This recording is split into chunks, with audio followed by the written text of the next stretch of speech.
মাঝরাতে হঠাৎ করে স্বামীর ঘুম ভেঙে গেল। একটা অস্বস্তি হচ্ছে।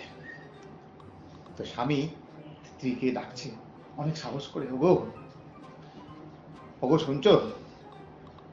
স্ত্রী বলছে, হ্যাঁ বলো, কি হলো কি? স্বামী বলছে, আচ্ছা একটা কথার উত্তর দেবে? হুম, একটু ঘুমোতেও দেবে না। বলছি কি, মানে মানে একদম দগ্ধ হয়ে, হ্যাঁ, গুমড়ে গুমড়ে, হ্যাঁ, এইভাবে মরা কি ভালো, নাকি একবারে মরে যাওয়া ভালো? তো স্ত্রী বলল যে একবারই মরে যাওয়া ভালো।